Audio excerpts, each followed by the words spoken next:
Students, इस video के अंदर हम चैप्टर 17 के एमसीक्यूज को डिस्कस कर रहे हैं।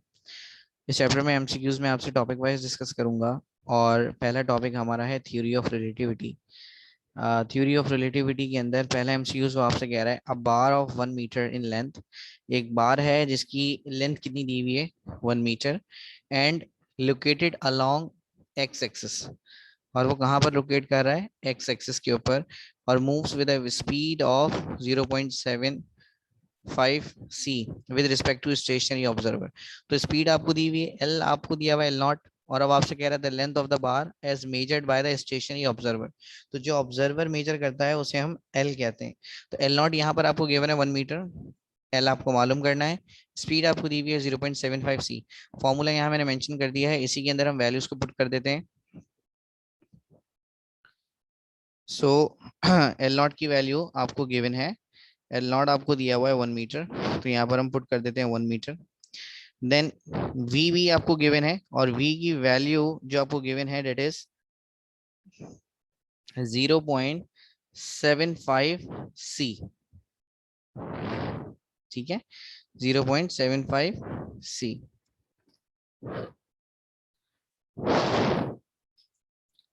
तो यहाँ पर ये वैल्यू मैंने मेंशन कर दी है। अच्छा खैर, और साथ में इस वैल्यू का क्या है, स्क्वायर, तो हम इसका स्क्वायर भी लगा देते हैं। अच्छा, फिर उसके बाद जब आप 0.75 सी का 0.75 का स्क्वायर निकालेंगे, सी का स्क्वायर निकालेंगे, तो सी स्क्वायर हो जाएगा। तो सी स्क्वायर से सी स्क्वायर, मैं यहाँ पे स्टेप्स कम कर रहा हूँ। सी स्क्वायर से सी स्क्वायर तो आप कैंसिल कर देंगे, 0.75 का स्क्वायर निकालेंगे। जो स्क्वायर की वैल्यू आएगी आप उसे 1 में से माइनस करेंगे और आप उसका रूट निकालेंगे। और तो कैलकुलेटर आपको आंसर दे देगा 0.66 मीटर। ठीक है, तो इसका आंसर आपके पास सी है। बहुत आसान सा एमसीक्यूज था। फिर वो आपसे कह रहा था theory of relativity treats problem involving. जो थ्योरी ऑफ रिलेटिविटी है वो काम किस पर करती है, वो सिर्फ इनर्शियल फ्रेम ऑफ रेफरेंसेस पे काम करती है। इनर्शियल फ्रेम ऑफ रेफरेंसेस क्या होते हैं, ऐसे फ्रेम ऑफ रेफरेंसेस जिनके अंदर जो स्पीड होती है वो या तो कांस्टेंट होती है, और या फिर वो बॉडी जो है वो रेस्ट के अंदर होती है। तो ये सारी रिलेटिव मोशन या तो कांस्टेंट स्पीड पर हो रही होती है और या फिर रेस्ट के अंदर हो रही होती है। तो इसका आसान सा आंसर है ए, इनर्शियल फ्रेम ऑफ रेफरेंसेस। ठीक है, फिर वो आपसे कह रहा है अ मास m of a body moving at 0.8 सी। एक बॉडी है जो कि 0.8 सी से मूव कर रही है और जिसका रेस्ट मास m0 के बराबर है बिकम्स। तो वो आपसे पूछ रहा है, एक बॉडी है जिस जो कि 0.8 सी से मूव कर रही है, तो उसका मास क्या होगा। यहाँ पे मैंने मास का फॉर्मूला लिखा हुआ है, हम इसकी जगह पर इसकी वैल्यूज को सब्स्टिट्यूट कर देते हैं। ठीक है, सिंपल। आप क्या करेंगे, v की जगह पर आप क्या पुट कर देंगे, 0.8 सी। तो यहाँ पे मैं लिख देता हूँ 0.8 सी। अच्छा, जब आप 0.8 सी का स्क्वायर निकालेंगे तो ये वैल्यू आपके पास आएगी 0.64, और सी का स्क्वायर सी स्क्वायर ही हो जाएगा। तो सी स्क्वायर से सी स्क्वायर तो आप कैंसिल कर देंगे। फिर उसके बाद आप इसको 1 में से माइनस कर देंगे, तो ये आपके पास कुछ आंसर आ जाएगा, √0.36। अच्छा, अब आपने क्या करना है, अब आप क्या करेंगे, अब आप 1 को डिवाइड कर देंगे 0 पॉइंट, चलिए मैं एक स्टेप और कर देता हूँ।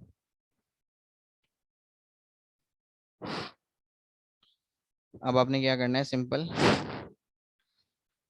जब आप इस एक्सप्रेशन को सॉल्व करेंगे तो यहाँ पर आपके पास एक एक्सप्रेशन बच रहा होगा 0.64, 0.64। और जब आप इसे भी सॉल्व करेंगे तो ये आपके पास आ जाएगा मैं डायरेक्ट डायरेक्ट कर रहा हूँ 0.36। ठीक है, अब आप देखें ऊपर, अगर आप देखें तो ऊपर आपके पास कुछ भी नहीं है और नीचे आपके पास क्या है, √0.36। तो आपने क्या करना है, 1 को डिवाइड कर देंगे 0.36 के रूट से। तो जब आप इसको डिवाइड कर देंगे तो कैलकुलेटर आपको आंसर लिख के दे देगा 1.67। ठीक है, या 1.66। और मास की यूनिट होती है केजी। तो अच्छा, केजी आप लगाएंगे नहीं क्योंकि यहाँ पर आपके पास m0 बच रहा है, तो हम एज इट इज बिल्कुल m0 को लिख देंगे। सो आपके पास जो आंसर आ रहा है वो 1.67 m0 है। ठीक है, m0 का मतलब रेस्ट मास। फिर आगे चलिए। अब आपसे कह रहा है the length of the spaceship is measure to be exactly half. जो लेंथ थी वो उसकी प्रॉपर लेंथ से कितनी हो गई, हाफ हो गई। देखें, प्रॉपर लेंथ को हम शो करते हैं एल नॉट से, और सिंपल लेंथ को हम किससे शो करते हैं, एल से। तो वो कह रहा है कि जो उसकी लेंथ थी वो प्रॉपर लेंथ की क्या हो गई, हाफ हो गई। इसका मतलब कि एल नॉट को हम किससे डिवाइड कर देंगे, टू से, तो हमारे पास एल आ जाएगा। फिर वो आपसे कह रहा है find the velocity of the space ship. तो इसी फॉर्मूले को हम कंटिन्यू करते हैं, इसी फॉर्मूले को यूज करते हुए। ठीक है, अब वो आपसे बस ये है कि स्पीड मांग रहा है। तो एल की जगह पे क्या आ जाएगा बेटा, एल की जगह पे आ जाएगा L not, L not by two. क्योंकि उसने आपसे कहा क्या है, उसने आपसे कहा है कि वैल्यू क्या हो गई, हाफ हो गई। अब यहाँ पर क्या होगा, एल नॉट से एल नॉट कैंसिल हो जाएगा, और जब एल नॉट से एल नॉट कैंसिल हो जाएगा तो यहाँ पे क्या बचेगा, वन बाय टू। यहाँ पर आपके पास बच रहा होगा one by two, one by two equal करके, और ये आपके पास जो रूट का एक्सप्रेशन है पूरा ये बच रहा होगा। ठीक है, तो हम ये लिख देते हैं साथ में। अच्छा, अब देखिए, आपको पता है कि जब रूट इक्वल की दूसरी तरफ जाएगा तो जाहिर है क्या बन जाएगा, स्क्वायर। तो वन बाई टू का जब आप स्क्वायर निकालेंगे तो वन का स्क्वायर तो वन ही होता है, लेकिन जब आप टू का स्क्वायर निकालेंगे तो कितना आएगा, फोर इक्वल। और अब ये रूट हट जाएगा। ठीक है, अब ये रूट की वैल्यू क्या हो जाएगी, माइनस, रूट की वैल्यू, रूट जो है वो हट जाएगा।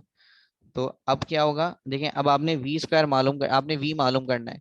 अब आपने जो चीज मालूम करनी है वो चीज नेगेटिव में, तो आप करेंगे क्या, आप V square minus C square, V square by C square को आप इक्वल की दूसरी तरफ ले जाएंगे, और ये जो वन बाय फोर है इसको आप इक्वल की इस साइड पे ले आएंगे। तो आपने वैल्यूज को एक्सचेंज कर लेनी है। तो ये आ गया आपका वी स्क्वायर और सी स्क्वायर।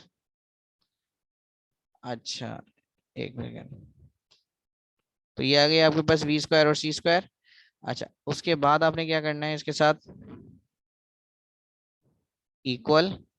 अच्छा, अब इक्वल के बाद वन तो ये एज इट इज आ गया, और ये जो वन बाय फोर है अभी वन बाय फोर आ जाएगा, तो ये इसको हम इक्वल की दूसरी तरफ ले गए तो ये माइनस का हो जाएगा। तो ये हो गया one minus one by four. अब आप एलसीएम लेना आपको आता होगा। अब आप जैसे ही इसका एलसीएम लेंगे तो एलसीएम आपके पास आ जाएगा फोर। ठीक है, और फोर तो आपके पास एलसीएम आ गया, और जिसके नीचे कुछ नहीं है तो आप उसे एलसीएम से मल्टीप्लाई करके लिखेंगे, जाहिर है। तो एक जगह पर आ जाएगा आपके पास फोर, और फिर दूसरी वैल्यू आपके पास वन बाय फोर है।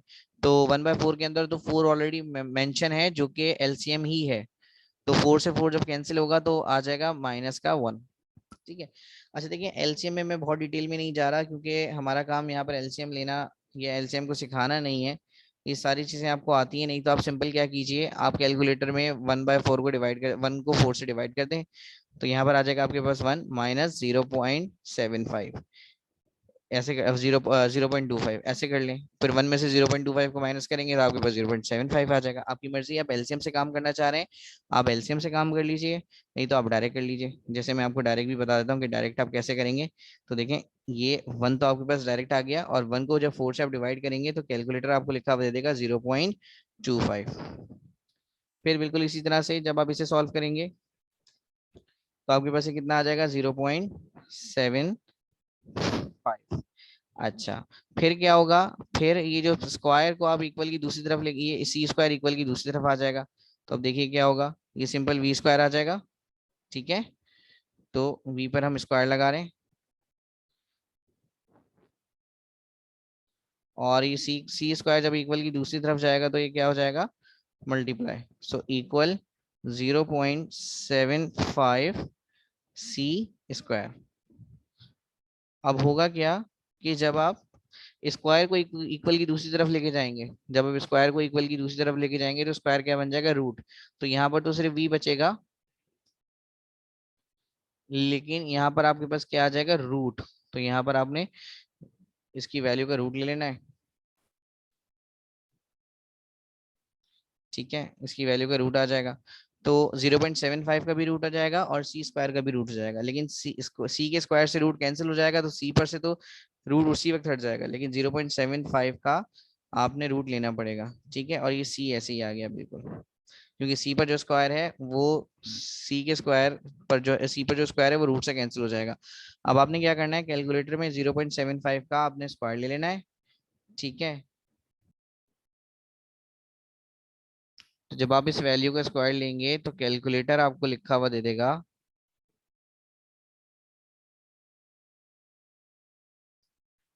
0.866 और ये सी ऐसे ही आ गया बिल्कुल अपनी जगह पे। तो आंसर आपके पास जो स्पीड आ रही है वो कितनी आ रही है? 0.866 सी। तो इसका आंसर है डी। ठीक है। फिर वो आपसे कह रहा है at what speed would the mass of the particle become double.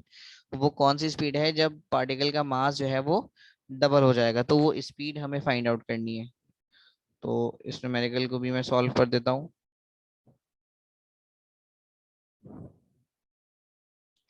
अच्छा, वो आपसे कह रहा है कि जो मास है वो क्या हो गया? डबल हो जाएगा। सो इसी कंडीशन को लेते हुए हम आगे काम करते हैं। ज़ाहिर है एम किसकी बराबर हो जाएगा?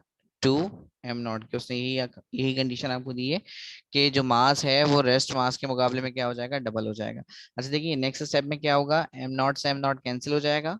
तो एक साइड से तो हमारे पास बचेगा सिर्फ 2। ठीक है, एक साइड से तो हमारे पास बचेगा सिर्फ 2, और दूसरी साइड से m0 जब कैंसिल हो जाएगा तो इसकी जगह हमारे पास सिर्फ क्या रह जाएगा? 1। अब आपने करना क्या है, आप इस 2 को यहाँ ले जाएंगे रूट वाली वैल्यूज की जगह, और रूट वाली वैल्यू जो है वो ऊपर आ जाएगी। तो अब आप इसे कैसे सॉल्व करेंगे देखिए। सो इस रूट वाली वैल्यू को आप इक्वल की दूसरी तरफ ले जाएंगे, तो मैं भी इसे इक्वल की दूसरी तरफ ले जाता हूँ।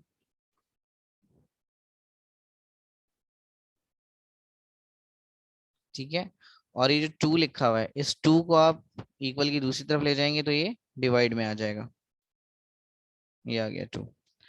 अच्छा, अब आपने क्या करना है? अब बिल्कुल सिंपल केस है कि अब आप रूट को इक्वल की दूसरी तरफ लेके जाएंगे तो रूट क्या हो जाएगा? स्क्वायर। बिल्कुल जैसे एज इट इज हमने यहाँ किया था ना। तो बिल्कुल एज इट इज यही सारे स्टेप्स हो रहे हैं फॉलो, और आंसर आपके पास आ जाएगा 0.86, 0.66, 0.866। ठीक है, तो ये बिल्कुल same as it is same solution है। आंसर आपके पास आ रहा है 0.866 सी। तो जैसे मैंने पहले न्यूमेरिकल कराया था बिल्कुल उसी तरह से होगा। तो ये आंसर आ गया आपके पास 0.8 सी। फिर न्यूमेरिकल के अंदर वो आपसे कह रहा है a frame of reference called inertial. उसे हम इनर्शियल क्या क्यों कहते हैं, ये मैंने अभी आपको एमसीक्यूज के शुरू में बताया था कि वो बॉडी जो कि सेम स्पीड से मूव कर रही होती है या फिर रेस्ट में होती है। तो सेम स्पीड का मतलब यूनिफॉर्म वेलोसिटी होता है। तो आंसर है सी। फिर वो आपसे कह रहा है the theory of relativity was put forward bye. तो बेटा थ्योरी ऑफ रिलेटिविटी आइंस्टाइन ने दी थी, इसका आंसर है डी। फिर वो कह रहा है according to Einstein special theory of relativity the mass of a particle moving with the speed of light will become. अगर कोई पार्टिकल स्पीड ऑफ लाइट की रफ्तार से मूव करता है तो जाहिर है उसका मास तो जीरो हो नहीं सकता, क्योंकि मास तो सिर्फ फोटोन का जीरो होता है। तो वो हो जाता है इनफाइनाइट।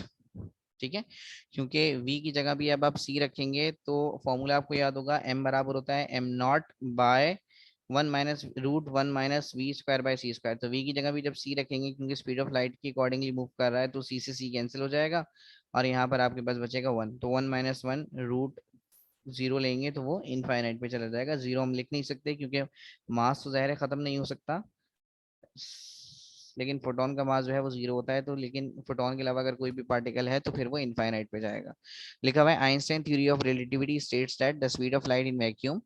अच्छा, ये इंडिपेंडेंट, ये तो पॉस्टुलेट है। जब आपने आइंस्टाइन थ्योरी याद की होगी तो आपने पढ़ा होगा पॉस्टुलेट। तो पहला पॉस्टुलेट, ये पहला जो ऑप्शन है इन्होंने लिखा हुआ है independent of the motion of source and observer. ना ही वो डिपेंड कर रहा है सोर्स के मोशन पे, ना ही वो डिपेंड कर रहा है ऑब्जर्वर के मोशन पे। फिर वो आपसे कह रहा था रेस्ट मास ऑफ फोटोन। बेटा रेस्ट मास फोटोन का कोई मास ही नहीं होता, तो जीरो। फोटोन सिर्फ एनर्जी के पैकेट्स होते हैं। फिर लिखा हुआ है Galilean transformation are applicable to the frame of reference. जाहिर है जब ही होगा सिर्फ जब वो इनर्शियल पे काम करेगा। इनर्शियल फ्रेम जाहिर है कांस्टेंट वेलोसिटी होती है। ठीक है, जवाब। जीरो वेलोसिटी होती है कब? जब वो रेस्ट में होगी। तो दोनों कंडीशंस लाई कर रहा है। और अगर किसी की वेलोसिटी जीरो है तो एक्सेलरेशन भी कितना होगा? जीरो। क्यों? एक्सेलरेशन का फॉर्मूला होता है, एक्सेलरेशन बराबर होता है v/t के। तो जब v जीरो है तो v को जब t से डिवाइड करोगे तो जाहिर है एक्सेलरेशन भी जीरो आएगा। तो ये ऑल ऑफ दीज। फिर वो आपसे कह रहा है according to theory special theory of relativity energy. Energy किस पे डिपेंड कर रही होती है? बेटा एनर्जी मास और वेलोसिटी पे डिपेंड करती है। काइनेटिक एनर्जी में भी आपने पढ़ा होगा 1/mv²। अगर मास बढ़ाओगे तो भी एनर्जी पर फर्क पड़ता है, और अगर वेलोसिटी बढ़ाते हैं तो भी एनर्जी पर फर्क पड़ता है। फिर लिखा हुआ according to theory of relativity all motions are relative, सारे मोशंस हम रिलेटिव पढ़ते हैं। थ्योरी ऑफ रिलेटिविटी आपको नाम से भी समझ आ रहा होगा कि इसमें रिलेटिविटी लिखा हुआ है तो रिलेटिव से रिलेट कर रहे हैं। फिर वो कह रहा था relativistic changes in mass length and time in daily life are not observed. ये सब जो हम पढ़ते हैं डेली लाइफ में नहीं होता, क्यों? क्योंकि कोई भी बॉडी जो है वो स्पीड ऑफ लाइट के कंपैरिजन में बहुत स्लो मूव करती है। तो उसने यही कहा था, साइंटिस्ट रिलेट कर रहे थे कि अगर हम स्पीड ऑफ लाइट की तरह भागें, अगर हम ये करें स्पीड ऑफ लाइट की तरह बिल्कुल बिहेव करें, तो जब हम डेली लाइफ में काम करते हैं तो कोई भी चीज़ बिजली की रफ्तार से काम नहीं कर रही होती हमारी डेली लाइफ के अंदर। तो इसलिए ये जो है वो हमें ऑब्जर्व नहीं होता इस तरह का फिनोमेना। ठीक है, अगली वीडियो के अंदर हम कॉम्पसन इफेक्ट वगैरह पढ़ लेंगे। फिलहाल इस वीडियो को मैं यहाँ पे एंड कर रहा हूँ। अल्लाह हाफिज़।